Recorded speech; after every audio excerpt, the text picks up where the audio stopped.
All right, welcome to another episode. I'm Wyatt, and this is my co-host Darren. And currently, there's been a little bit of a controversial debate going on in the online world on X, and uh, Joe Rogan, famous for his controversial guest, decided he was going to have on neocon Douglas Murray and libertarian phenom right now. It feels like Dave Smith. So Dave Smith is well, to be honest with you, he's a comedian who's just very interested in politics and culture and all that sorts of things. And Douglas Murray is, I would argue, a pretty legitimate journalist. He's a neoconservative based out of Britain.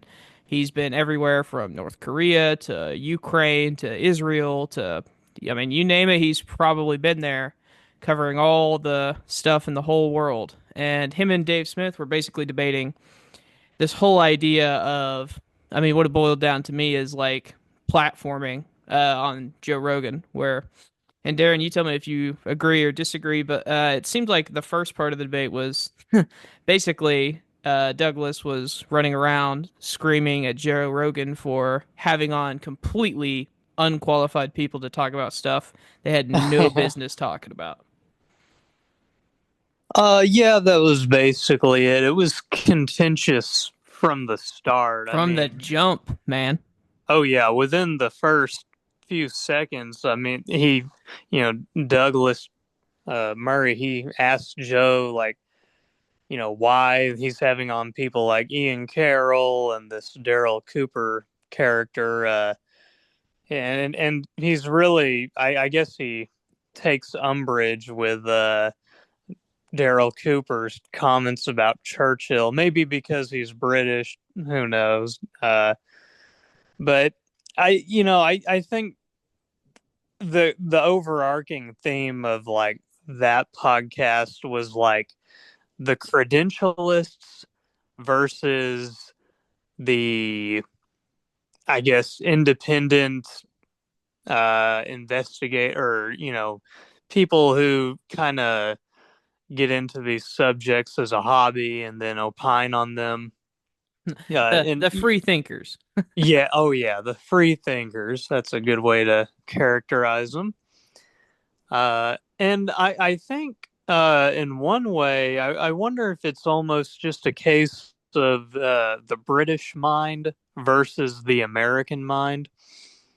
Because in America, there is a strain of Americans who probably are more credentialist, like Douglas Murray, but I would say the vast majority of Americans are tend to be more free thinker types, like to think for themselves, and to them, the experts don't mean as much. But what were your just thoughts on it in general?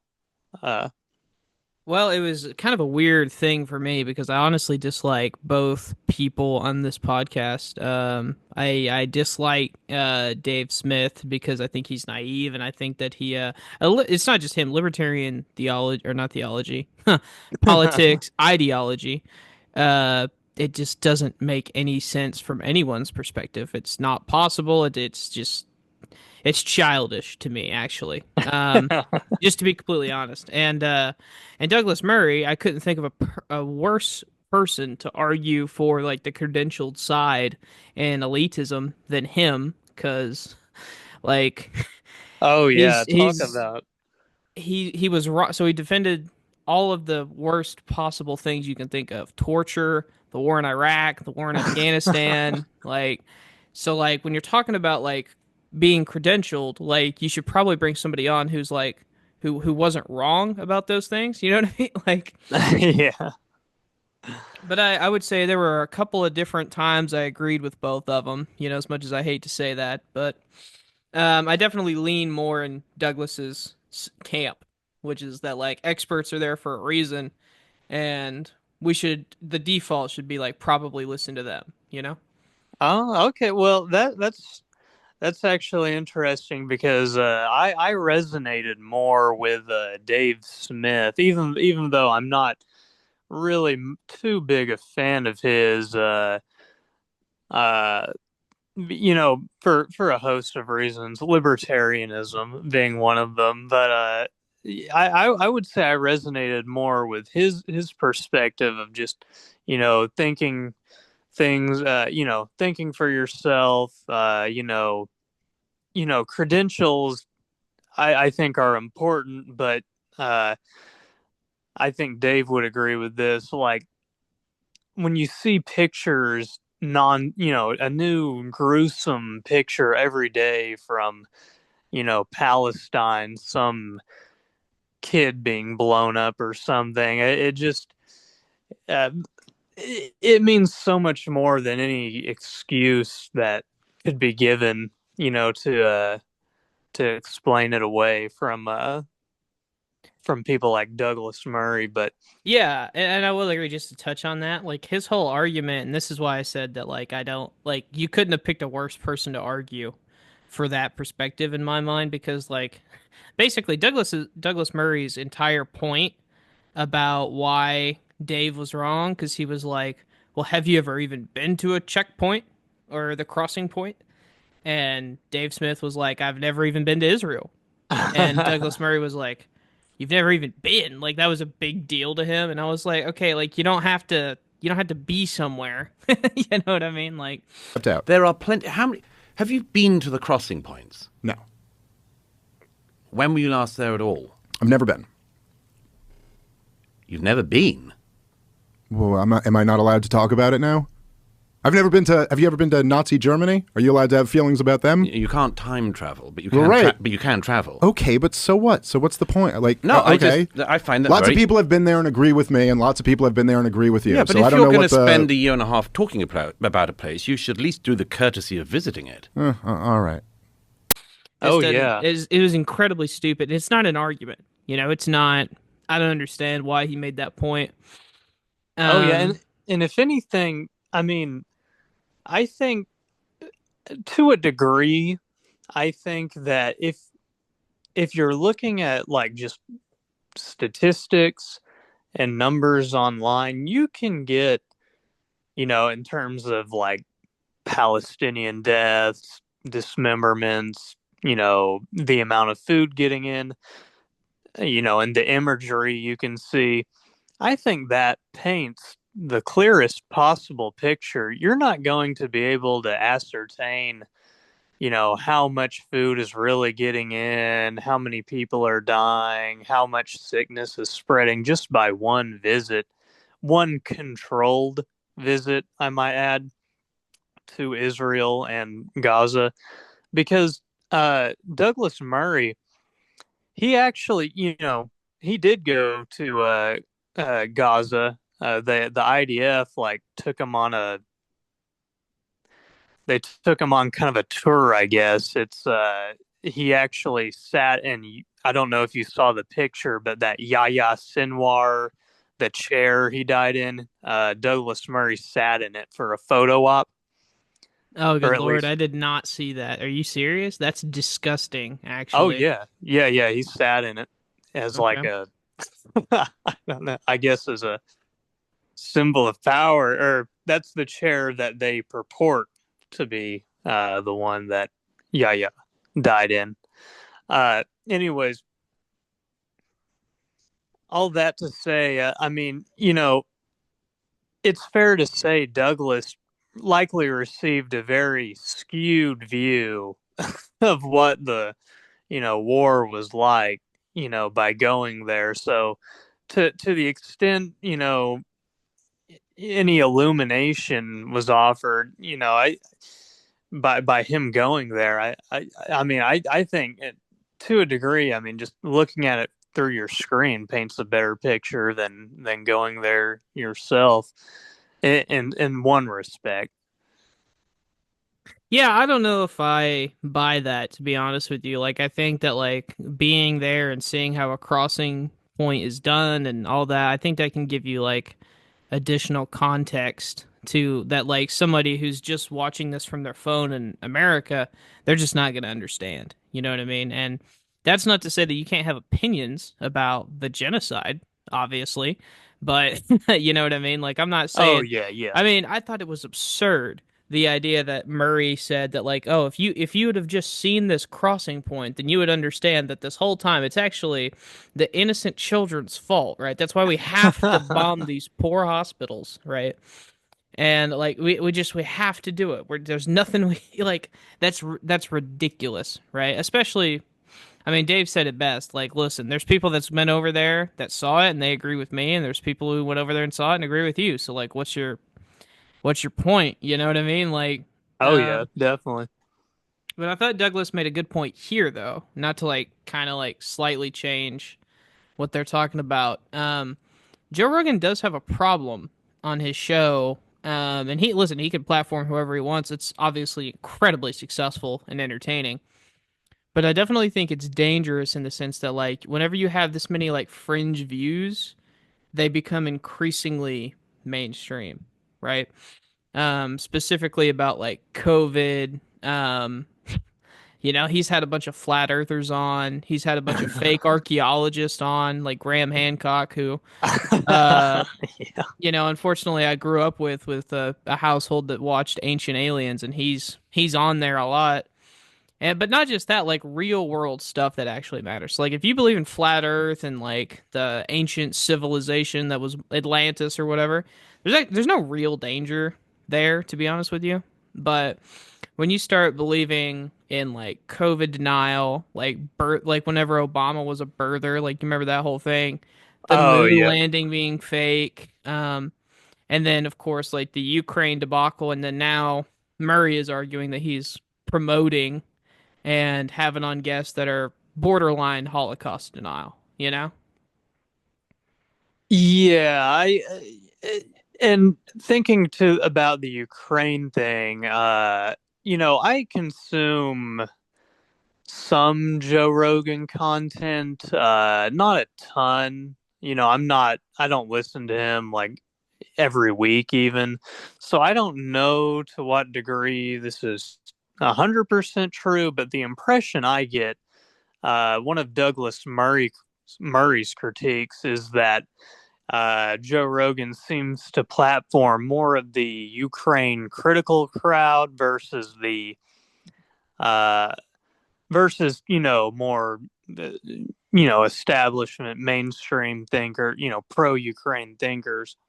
And on one hand, it's like, well, it's his show; he can do whatever he wants. But I think Joe does purport to be a supporter of Ukraine, or at least he sees Ukraine as being the lesser of the two evils. So you would think that, you know, it would be perhaps a little more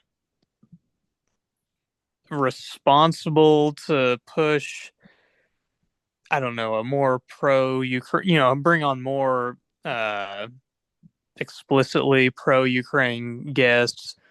You know, I mean, if that's, I don't, I mean, on one hand, it's like, Well, I mean, listen. I see the point, but it's on the other hand, it's like, well, here I am, like talking on my show about what other people on their shows should do. So, you know, Right.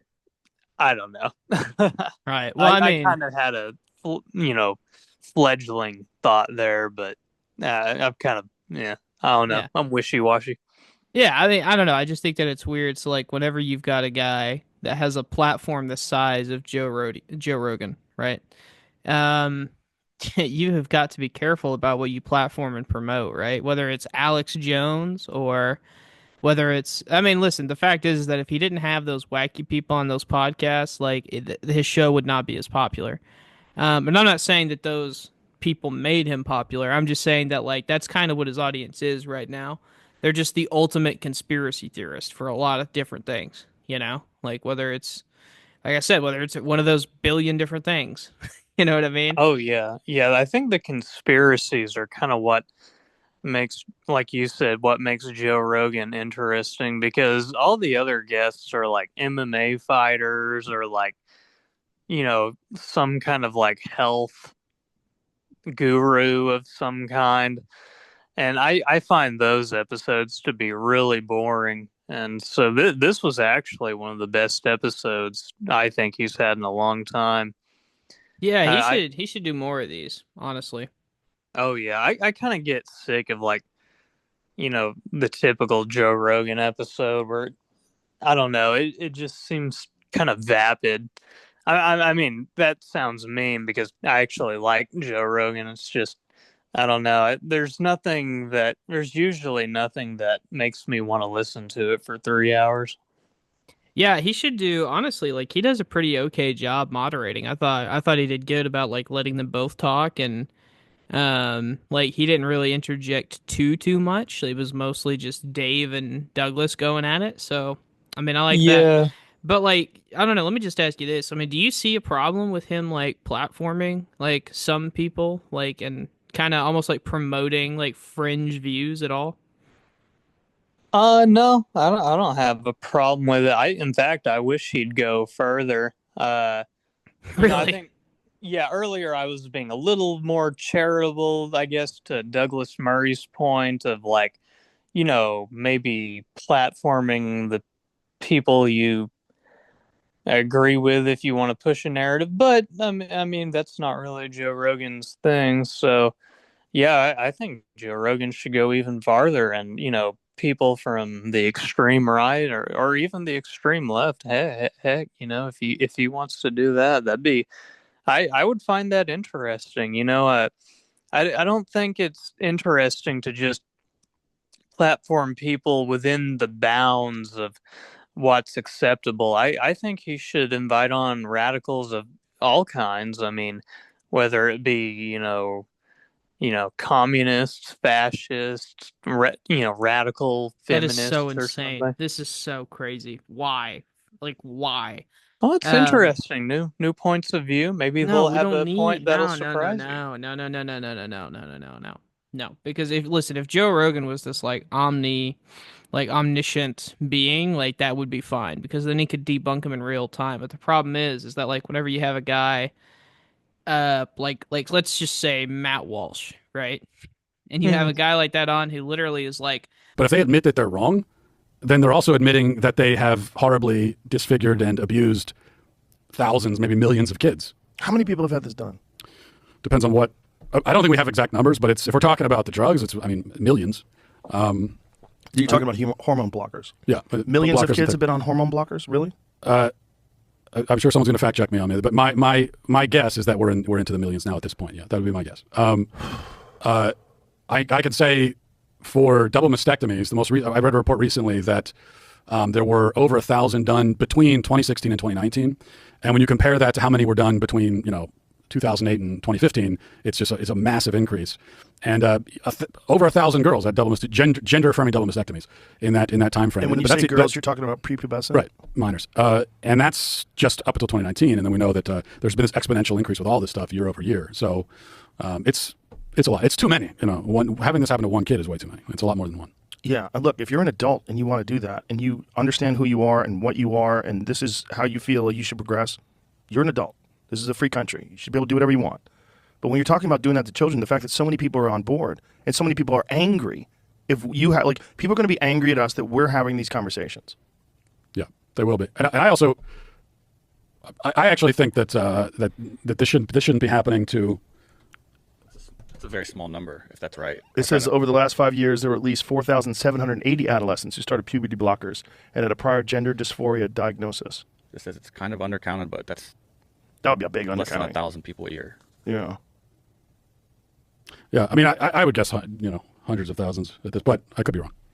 Million sounds great. there are millions of kids undergoing surgeries to become like gender swapping surgeries, and then they look it up and the number for surgeries is like zero, and the number for hormones is like in the thousands, and over like 5 years, you know what I mean? Like when you're that wrong and you can't fact check them in real time, I think that's dangerous. Well, to as a when you have counterpoint, when you have the size of the platform he does. Well, wasn't Matt? Because I remember this episode. Wasn't Matt Walsh basically debunked in real time by Jamie? By the Jamie, tech not guy? by Rogan. Well, it's not like Rogan is going to be able to Google while he interviews. That's why Jamie's there. Right, but I'm just saying that, I mean, there are plenty of other times he doesn't fact check. Like, for example, like, do you remember, like, during all the COVID stuff? like all of that. And then like the Ian Carroll podcast and the Daryl Cooper podcast, it was like, oh God. Um Yeah, and I mean, listen, Douglas Murray is coming at this from the perspective of like, listen, the right has like some increased like popularity in the mainstream. And if you go crazy, one of two things is going to happen. Either A, people are going to swing back left, or B, which he considers this even worse, is the right is just going to be increasingly fringe. Um like we're going to shift further to the right in ways that he doesn't like, you know? And I see. Well, here's the thing though, like even with Douglas Murray, who I think was he presented a lot of facts and the validity and truthfulness of them. I think was dubious. Maybe I'd say about 70 to 80% of what Douglas Murray was saying was true, but I do remember even Doug, who was making all these claims against Joe Rogan. Even he, I noticed some things that I believe to be lies that he said. He peddled this myth of like mass rape on October 7th. There's not really much evidence that that occurred. And there were some other things, but I've kind of forgotten them since. But maybe right. Well, they'll. listen, I'm not saying that Douglas like you. I mean, you know me. I'm not the most pro Mossad propaganda guy, right? But like I think that he has I'm gonna just say significantly higher baseline of fact than like the Dave Smiths of the world or the Candace Owens of the world. Even though I probably disagree with him more on the issue. So like take Candace Owens for an example, right? So on like if you were to add up all of our stuff, right? I probably agree with Douglas more, but like I would consider Candace more of an ally if that makes any sense. Like No, that makes sense. I it's mean, it depends on the issues you really care about, I guess. right, but like Douglas could, we could go like this is a fact, this is an opinion, this is a fact, this is an opinion. With Candace, like there is no doing that. With Dave Smith, a lot of the time there is no doing that. With millions of other random people, right?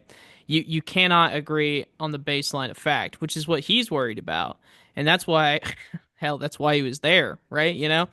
Um, to basically try and like level up his party because he's watching the right used to be the party of like intellectuals and college educated people, and then the Democratic base just, I mean, that's all they are now, right? Is these Ivy League elites and these college educated individuals, and he's like, well, he's like watching his movement become more dumb in America, and he doesn't like it.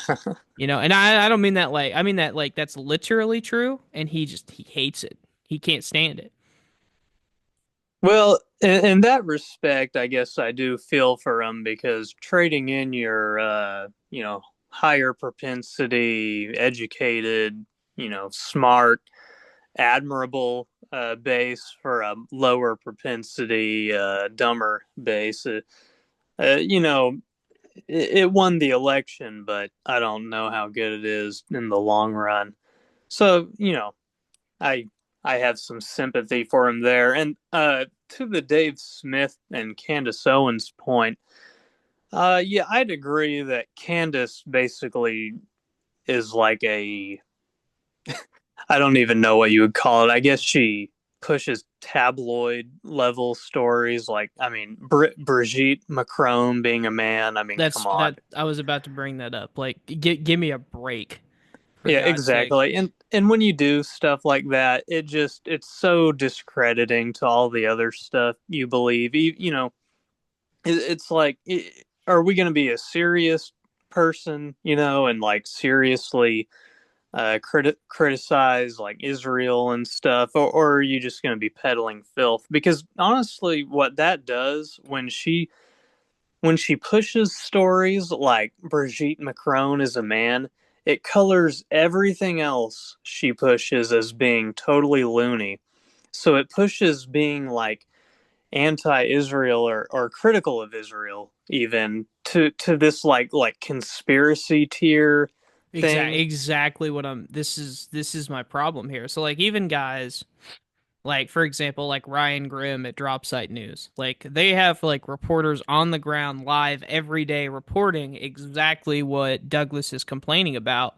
And because of people like Candace Owens, like Nick Fuentes, like Jake Shields, Ian Carroll and Daryl Cooper, like even all those guys, what they allow guys like Douglas Murray to do is be like, oh well, that's just a fringe right wing conspiracy. Like, don't even worry about it. Even though like Dropsite News is fairly, I mean, it's not like the New York Times, but I mean, it's accredited, right? Like it's it's not. Oh yeah, yeah.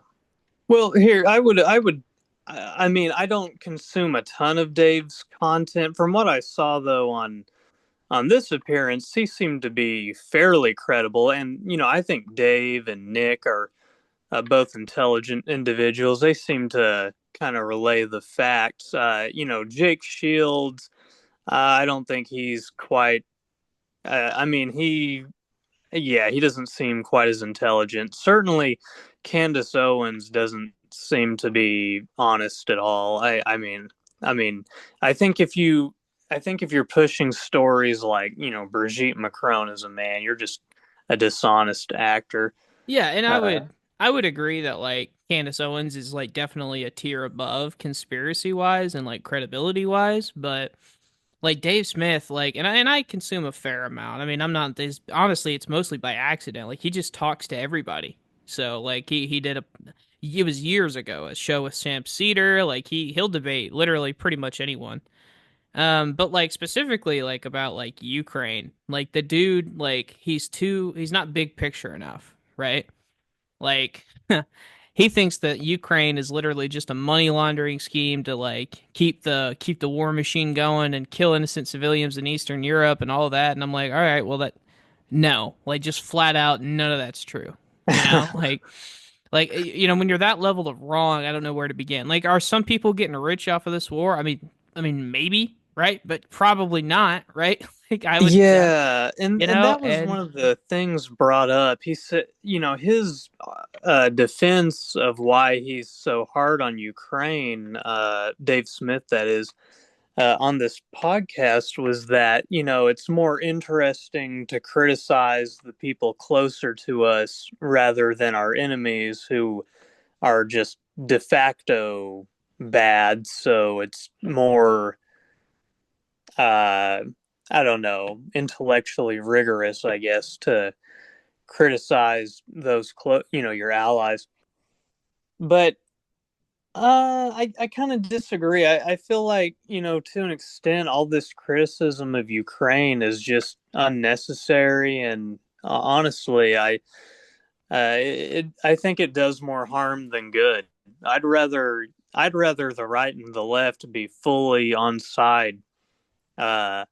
Ukraine rather than, even if there are some abuses of power and corruption over in Ukraine, which I'm sure there are. I'd rather the American public not even hear of it, because ultimately, I would like to see Russia, diminished, or perhaps President Putin. I'd like to see him resign, or perhaps be well, I don't know what we can see on YouTube, eliminated. I'd like to see Oh, Putin eliminated. goodness. Well, So I mean, listen, I mean, this you run into this all the time with people who think too small picture, and this is one of the great many points I agreed with Douglas on. So you have a guy like Dave Smith who kind of he's too small picture, he's too in the weeds, and I shouldn't say in the weeds that like he has all the facts. That's not what I mean. I mean like he's trying to find another. So for Ukraine, for example, he's trying to find a way around the fact that Russia invaded a country that we promised to defend, right? And he's trying to get around that fact by saying that, like, oh, we shouldn't be doing all that. And it's like you can do this with any, like, major political figure ever. Like, you like take FDR for example, right? So this happens all the time where like they'll talk about like how FDR forced us into World War II because he stopped selling oil to the Japanese Empire and that forced them to attack Pearl Harbor. And it takes a, for God's sakes, you would think it was obvious, but it takes a historian to stand up in front of a microphone and say, "No, the reason we got involved in World War II is because the Japanese attacked Pearl Harbor." Like, if they wouldn't have done that, like, it wouldn't have mattered, right? And you could do this with Lincoln, you could do this with Washington, you can do this with Churchill, which a bunch of people are currently right now doing with Churchill. That's kind of what started all of this. Is people think that if they lived around back then, they're like, I wouldn't own any slaves, I'd have done all the things right, I wouldn't have done the Treaty of Versailles. And it's like, that's not, first of all, you're ridiculous. This this is low. I think this is like low IQ stuff. Like, even if you were around back then, you wouldn't have been able to read everything and know everything. So, like, what the hell makes you think you'd make all the right decisions too? You know? Oh yeah, and then going back to your point about the Japanese, and this was something I remember from the podcast, and I did want to touch on it. I think Douglas actually made a good point. How like people like Dave Smith, and there are a lot of them. They seem to think that only Americans have agency, and then everyone else is like, a victim or a product of our foreign policy. He mentioned like the Euromaidan uprising, I guess, where all the students in Ukraine overthrew the pro-Russian government, and basically, and he said, well, America played a role in that, and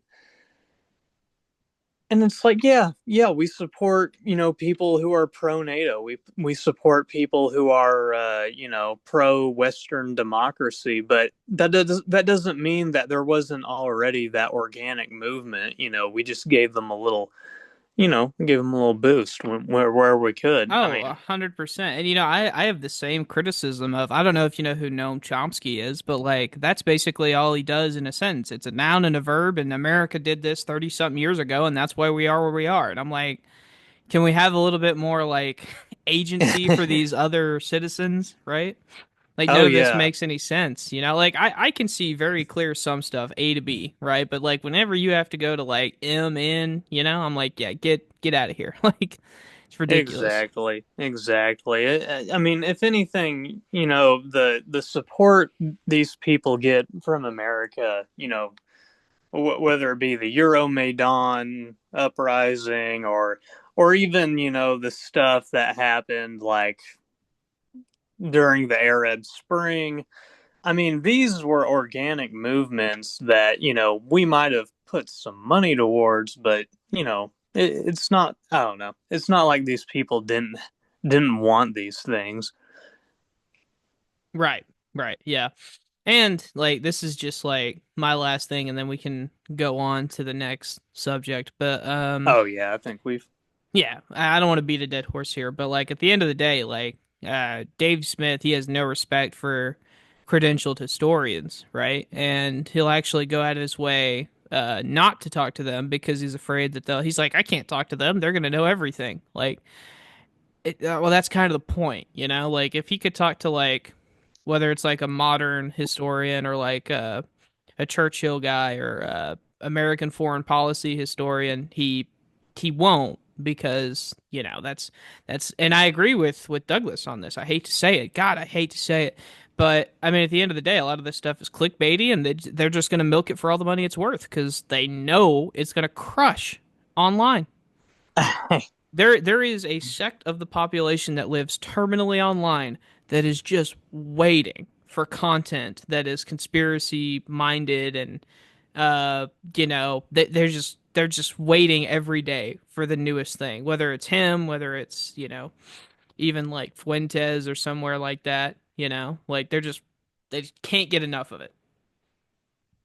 There certainly is an element of shock value that I think drives some of these things. To wrap it up, though, I do agree with some of Murray's criticisms of Smith, but ultimately, that the whole credentialist thing, elitist thing, I just can't get onto that. I can't quite agree with all that, but that's my final word on the matter. All right. So I guess President Nayib Bukele of El Salvador had a visit with Trump today at the White House, and this comes on the heels of Trump's deportation of a Maryland man, Kilmar Garcia, who was here illegally, although he did have an asylum claim. According to some, he has a credible fear that he will be killed by gang members should he be returned to his home country. Uh, to me, it's hard for me to tell exactly how truthful his claims are versus the government's claims. However, what does seem to be true is that he did have a stay of deportation issued upon him. So his presence was known, and the government before now basically said we'll halt his deportation while we look into the matter. And Bukele, now that this man has been put into this supermax prison, came to the White House and made a comment, something along the lines of, well, we will not be returning this guy to the U.S. Basically, this washes Trump's hands of the matter because Trump has been ordered by the Supreme Court to bring this guy back. However, it's not really his. I say this all in like air quotes. This is not like really in his jurisdiction because it's in another country. So they've kind of found a loophole to keep this guy in El Salvador. It's a whole mess.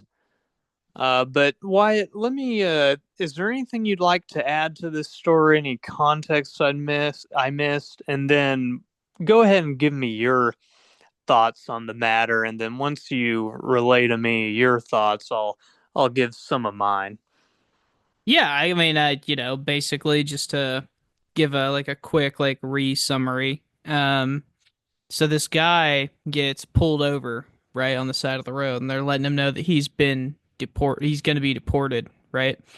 Mm-hmm. And he's like, "No, I've got protected status. Like I'm allowed to be here." Right. Because, in like 2019 or something, they were like, all right, you have an asylum case. Like if you go back, like they're going to kill you.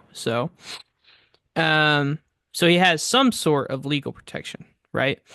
But Yes. they accuse him of being a member of MS-13. That's like their whole argument, right? That's their entire thing. So you must think, first of all, they admitted in court that this dude was deported by mistake. And it's not just one guy. Like Stephen Miller tries to say that it's just one guy and we fired him. They fired a DOJ lawyer who is like their top immigration guy. Like this dude just got promoted because he's such like a kick-ass lawyer, right? Yeah. For the Justice Department, and then they fired him over this mess because the dude wouldn't lie to a judge, basically, who said that like, yeah, this is, and it's not just him, like 4 or 5 other officials admitted, yeah, this was an error. This was an error. And they start going back, and like you're seeing this massive campaign to call this guy a terrorist, right? Yeah. And their proof of that is that, well, he's a member of MS-13, and the media said, what's the evidence that he's in MS-13? And they said Bulls hoodie, the Chicago Bulls hoodie, Chicago Bulls hat. And they do have like a confidential informant who has never met Garcia, which is hilarious, right? They've got a confidential informant that has never met him, who says that he belongs to the Western clique of MS-13 in New York. And there's a problem with that. Garcia has never lived in New York. He's actually never even been. So, the judge obviously ruled that, like, no, nuh-uh, Not enough. Not enough evidence, you know? Because the Trump administration's admitting that this guy, he didn't commit a crime, right? Like he didn't get, it's not like they caught him stealing tools or something. This guy just works construction in Maryland. Like he's a law-abiding, I shouldn't say citizen, but he's a law-abiding resident, you know? And then the Supreme Court says like, no, you have to facilitate the return. And they're like, well, we technically only have to do that if El Salvador wants to bring him back. And well, we're just gonna be buddy buddy with Bukele, like, you know. And then Stephen Miller goes out there on Fox News and basically declares victory.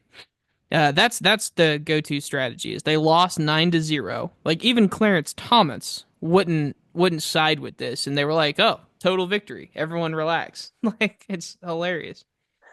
Oh yeah, and you know, there are claims that I believe I've seen from I think JD Vance that this guy, this Kilmar Abrego Garcia, is like might have some petty criminal past, but I don't know how if those claims are well founded. I'm 90% certain that this guy's only crime is having been here illegally.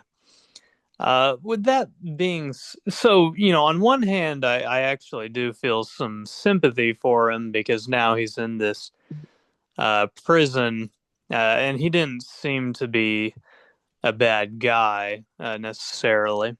On the other hand, though, I do like to see action being taken in terms of deporting these people. And I understood going into it, when you have 10 million people coming in 4 years, the effort to get them out is not going to be, you're not going to be able to be super judicious with every person you deport. It would be an administrative nightmare. It would take too many resources that we don't have.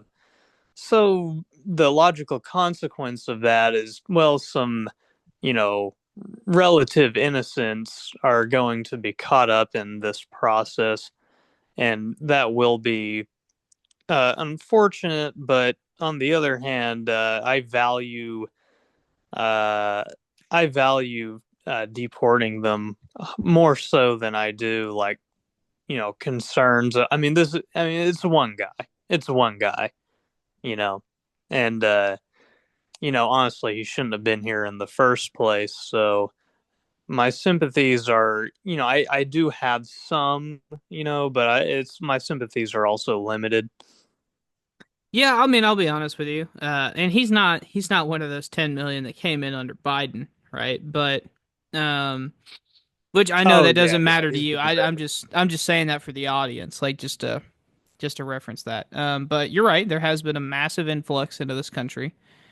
Um you know me, I'm not the most anti-immigration guy. But I will say that like I feel like stuff like this is kind of inexcusable. Like this guy had basically, I mean, don't get me wrong, it's not technically asylum, but it is like a baseline level of legal protection, right? So like if it was an asylum claim, then the State Department couldn't just revoke it. You know what I mean? But and hmm I mean, listen, I mean, let's wait for this to be adjudicated before we say for certain. But like right now, it really does not look like this guy's a member of MS-13. You know, like it really doesn't look that way. Um, Yeah, like, I would agree. I don't think this guy is some hardened criminal. I think I mean, I'll honestly, say this: you could not get a conviction on a U.S. citizen on the amount of evidence they had. I'll say that. You know, like, um, oh yeah, yeah. but I do understand that, like, I mean, here's the fact. All right, this is just the fact of the matter. Of those 10 million that came in, very small percentage of those people are going to be like your serial criminals, like the people that are shoplifting, killing people, doing other like arson, every whatever crime, right? That percent is probably less than 1% of those 10 million. So, you being willing to bite the bullet, that's like, okay, listen, It's going to be, some poor Home Depot worker, maybe it's a daycare associate who's never committed a crime, right? But they did come here illegally and they don't have a right to be here. Like, you're willing to bite that bullet. I just don't know if the administration is willing to take the price politically, which is why, just to be honest with you, like, that's why they're not really. I mean, the whole idea of mass deportations is just not happening. But it seems like the people they're going after couldn't be worse, right? Yeah, I mean, again, at risk of being repetitious, I mean, it's like, you know, out of the 10 million, that came in under Biden, or even, however many are here, the vast majority, probably 99.9, maybe not 99.9, but let's say 99% are totally fine, people that really don't even cause any real problems other than, the inherent strain of their presence. Uh, so, I went into this understand with full understanding that, there would be stories like this which tug at the heartstrings, but ultimately, we are a sovereign nation, and uh, it is our right to control the uh, immigration of people into our country. So my sympathies are limited, but I've said I think all I have to say on the matter. Sure, go ahead. All Oh, right. oh, Well, really quick, really quick. They do have a hearing on Tuesday, which for the audience, we are recording this on Monday, like always.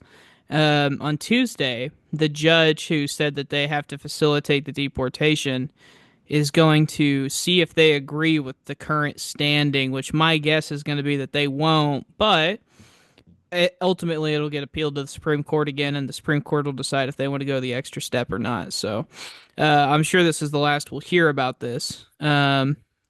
So, stay tuned. But go ahead, Darren. Next topic.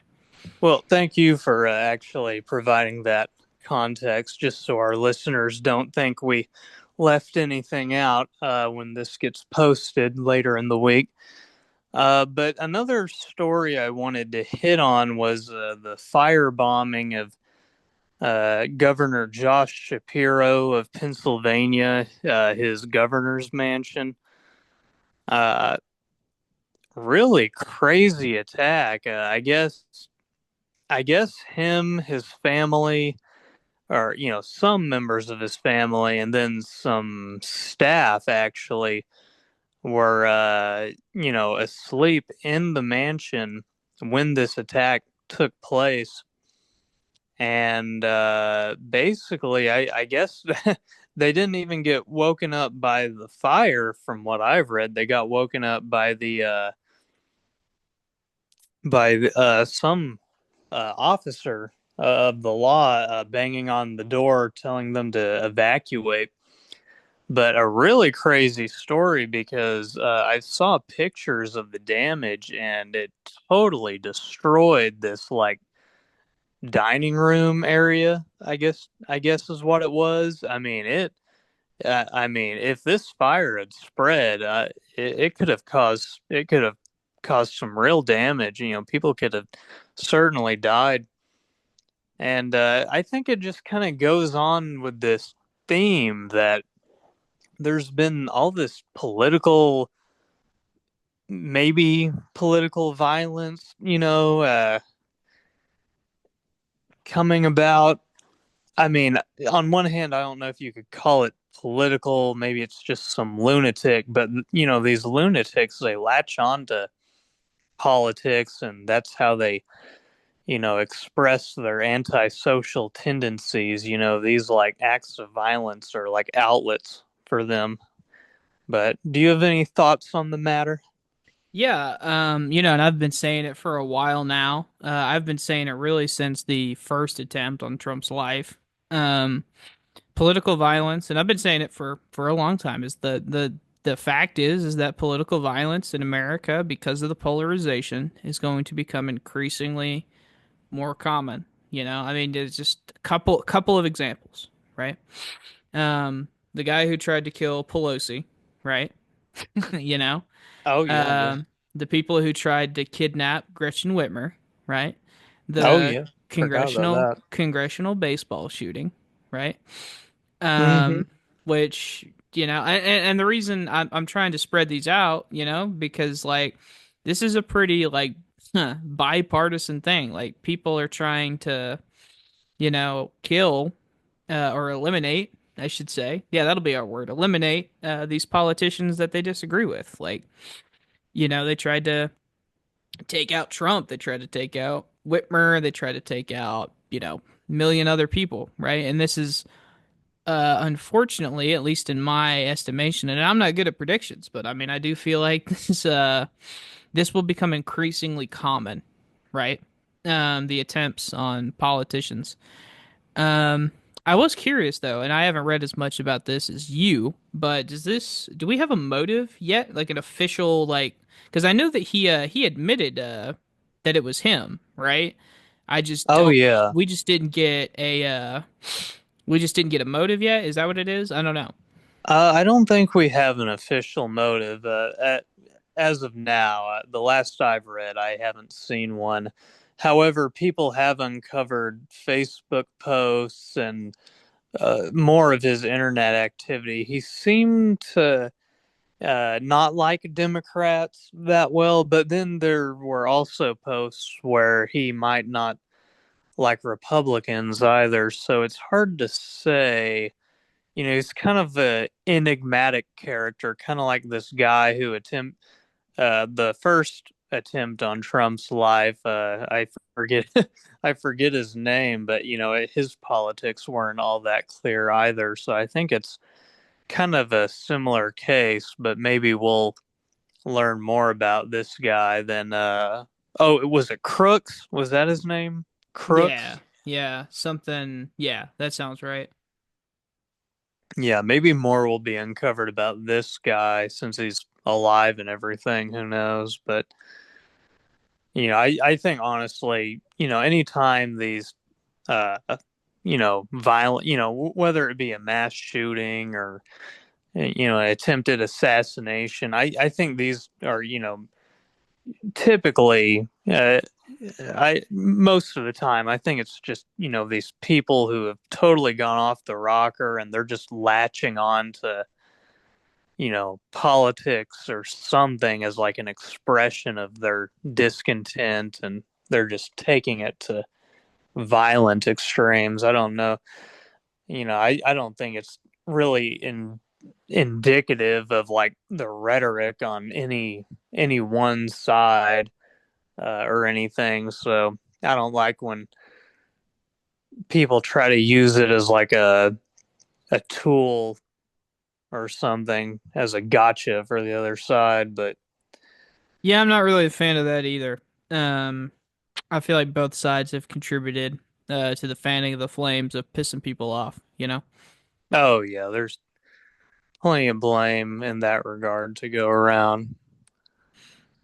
Yeah, it should be crazy to hear from that. I mean, this dude's gonna go to jail for the rest of his life. Like they're gonna get him for um probably like attempted murder, arson, hell, probably conspiracy. I mean, there's no telling what they could go for, you know?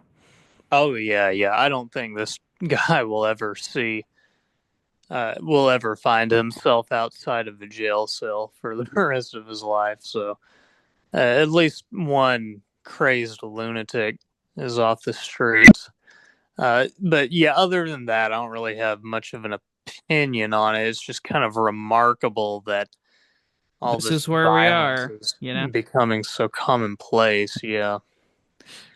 Speaking of violence, I don't know if you saw this story, but on our very first podcast, I had mentioned this satanic network of like edgy teens.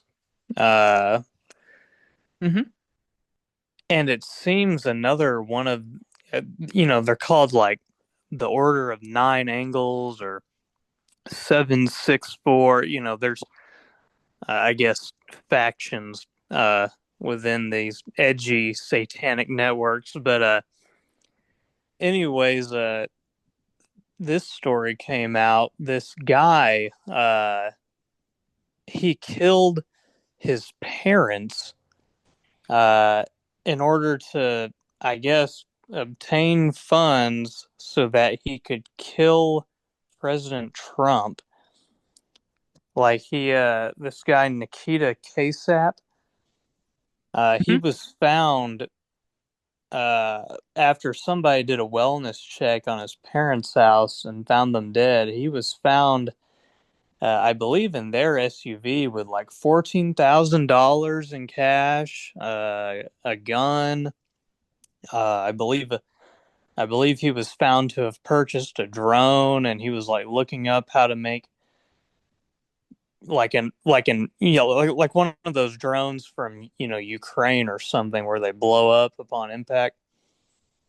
Oh And he my had like a gosh. bunch of jewelry and stuff, and he was thinking, or at least he had a manifesto that stated he would like to see Trump kill, or like for somebody to kill Trump, maybe himself. So, and I'm surprised this isn't getting more attention, because you'd think that, I mean, this is pretty sensational to me. It really has everything, like some Satanist Nazi teenager trying to kill President Trump. I mean, you would think more people would be talking. And he killed his, Yeah, uh, killed his parents. yeah, That's he killed his unbelievable. parent. Um, gosh, So this stuff is these just lunatics spreading. exist, man. I'll say this: there is fertile ground right now for these types of people right here in the United States. I mean, this country is pissed off, and hell, sometimes for the wrong reasons and at the wrong people, and they are willing to do drastic things, man. And this is just another example of that. I mean, this is God. I can't even get more disgusted. You know what I mean? Like, Yeah. I mean, it is just insane how prolific this is. I mean, because in a very short span, this particular network of O 09A 764 whatever, we had that Samantha Rupp now, we had Solomon Henderson, now we have Nikita Kasap, and they're all kind of loosely, or at least they're all kind of associated with this thing. I would hope that more surveillance is being done on these niche movements, because I mean that is just really concerning that this level of evil is just out there. well, the surveillance is not really something I'm worried about. I mean, the NSA is three times the size, twice the size of the CIA. Like they for sure, they've got eyeballs on this stuff, right? It's just whether or not like what can you do until an action is taken, you know? Yeah, yeah, That's kind of where the line is. Especially when it's not a public figure, like if it's talking about your parents or you're talking about some random person, it's what can you do? Because, like, at least a public official, you can probably have a stronger argument in court for stopping it, But, like, if, oh yeah, some girl, their parents won't let them go to prom, probably text all of her friends and be like, I'm going to kill my parents, like that. Or, I just, yeah. That is a um, good point, because there is like a personal liberty aspect that supersedes a lot of action that could be otherwise taken by the state. So right, right, right. Yeah, this story is crazy to me. And it's kind of like the one you mentioned before it. Like they're all I mean what is there to say other than like this is like something out of like a Stephen King novel, you know? Like oh yeah, just cartoonishly, almost unbelievably like evil yeah, and just right. insane. Like if you read it in like you said, like in a Stephen King novel, you would be like, this seems a tad implausible. This is a little on the nose, but this actually exists. Right. Isn't Right. that insane? Like what could be the psychology of someone who could, I don't know, it's just really weird to think about, like, who the psychology of someone who would get into that stuff and then like take actual like murderous action. Yeah, I don't know. Like these people honestly like need to it sounds crazy, but like we need to study this field a little bit more, like psychology. And there is some, and I hate saying this word because like psychology, it's not like neurology or psychiatry, right? Where it's like it's a bit pseudosciency because like it's hard to predict or minimize this stuff, like we can just kind of understand it like once it happens is the biggest thing. So I hope that they study guys like this and just see what the hell they could figure out. Oh yeah, that's a good reason to keep them alive. Try to get into why, you know, I don't know. Feel like the internet too. I mean, before the internet, I mean, well, I can't even say that because I feel like we had worse serial killers before the internet. Well, that You was know, just because of I mean, I hate to say it, but the lack of like a police state. You know what I mean? Like it's that just is true. It's like harder to get away with it now. because of cell phones, the response time by police, like you got to think, like if you're getting mugged in New York in 1960, right? I mean, who you gonna call, right? Like, Oh yeah, you're have to run screwed. all. But like if you get mugged today, like there's probably other people recording, and so it's just way easier to catch people. But I will say, if it wasn't for the internet, because these people are in like a group chat or a cabal on some app, right? Like, am I not mistaken? I'm remembering the right group. Yeah, I don't I imagine there's like Telegram chats they're probably all in. I'm sure they have other social medias, but Gotcha. I Well, the only reason I asked and to say that is because like I think that like pre-internet, it was a lot more difficult for these guys to have like a community, right? So they were just like rather than being just one crazy guy in like Tyler, Texas, or like Lincoln, Nebraska, right? Now they're all in like a Reddit subgroup or like a, 4chan or like you said, Telegram. Like now they're a whole community of crazy people and they do stuff that's, and then they have actionable stuff because they know their community will build upon it but what can you do, you know? oh yeah, yeah, the I feel like when you gather like-minded crazy people, it just compounds the potential for insanity. I mean, you get these people, they'll egg each other on and stuff like that. Whereas before, that would basically be almost impossible it would be quite the coincidence to get two, let alone three or more antisocial people like that in one room, let alone one town. Yeah,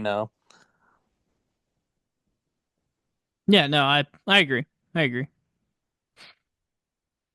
Well, I guess that's really all I have to say on it. It's just, kind of like the story with Josh Shapiro. It's just remarkable how much lunacy is out there and the forms it takes. But you have any closing words? Well, I just wanted to ask you about this, and this will be quick. I just kind of wanted your opinion. Have you been seeing this tour that AOC and Bernie Sanders are on? Oh yeah, I've seen a clip or two here and there. Gotcha. Well, what do you think about these crowd sizes that they're getting? Like in Utah, I don't know if you saw this, but they got like 60 something thousand in Utah. Like, does it get more ruby red than Utah? You know what I mean? I don't, I don't know, man. Yeah.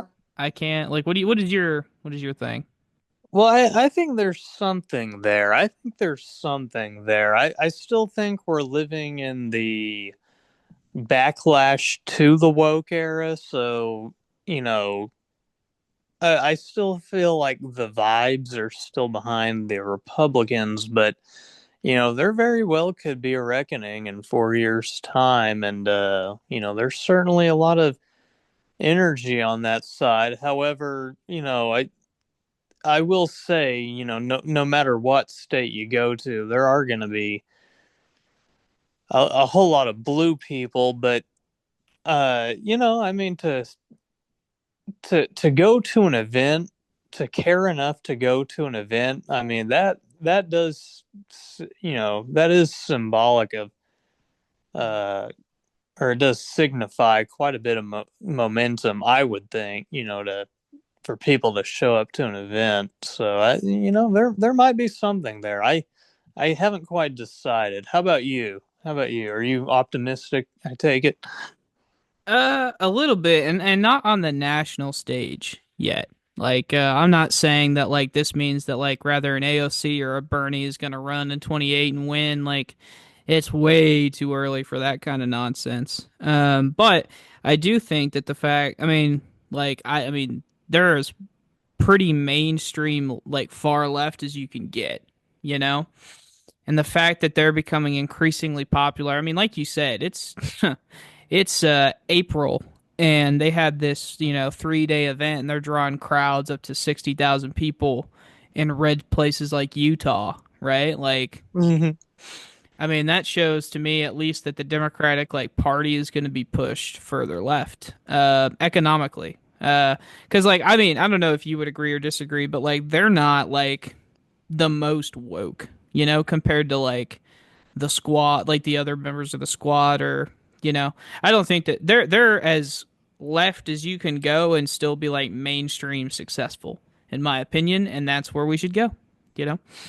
Um, I but concur. I concur, especially with Bernie. Maybe less so with the AOC, but yeah, Bernie seems to be a. That's kind of where I like things to be in terms of my left wingers. yeah, I don't. Here's the thing. I mean, I would prefer an AOC over a Bernie just because of we need new blood. We need new leadership. We need new people. So.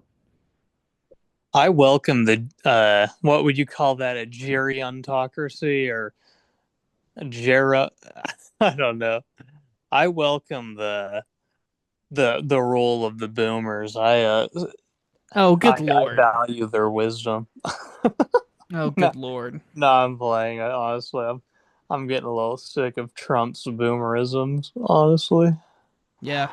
God, did you hear him talk about his physical? This can be our last thing. But did you hear him talk about his okay, physical? this is really This funny. is Yeah, hilarious. I mean, hell, honestly, I'll just play the clip. But I mean, God, the dude, he's an NFL athlete, Darren. I don't know if you knew. Like he's it's so. 4.8% body fat. Good lord, Like there's no way Oh he yeah, thought that they were gonna buy that. yeah.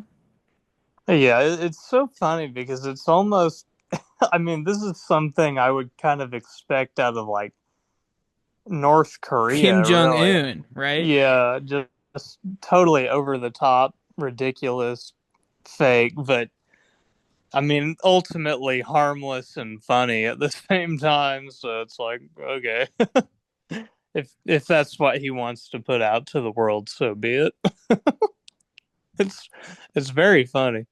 I guess. And then there's that cognitive test. Oh, good Lord. He's like, they said I did the best ever. And then I asked them, did Obama do one? And they said no. And did Biden didn't know? Did George Bush didn't know? And it's like, so he's the only one that's ever done it. And he didn't realize that they were playing a joke on. Like, that's so funny. He's such a funny guy. I mean, I tell you what, this is going to be an entertaining 4 years for what, as long as he can just keep the economy going, like just don't bankrupt it again, then like I am so in for the most entertaining 4 years of my life politically. Oh yeah, I agree. I agree. I mean, But if he just don't mess with does, my 401k. You know what I mean? Like, don't.